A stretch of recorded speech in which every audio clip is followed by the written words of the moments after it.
बसम अल्लाह और रहमान और रहीम।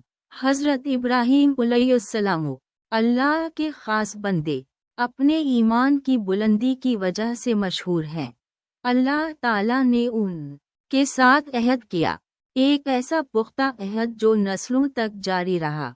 ये अहद था अल्लाह की तरफ से नबुवत और खिलाफत का, और ये वादा था एक अजीम उम्मत का, आप सल्लल्लाहु अलैहि वसल्लम की उम्मत का।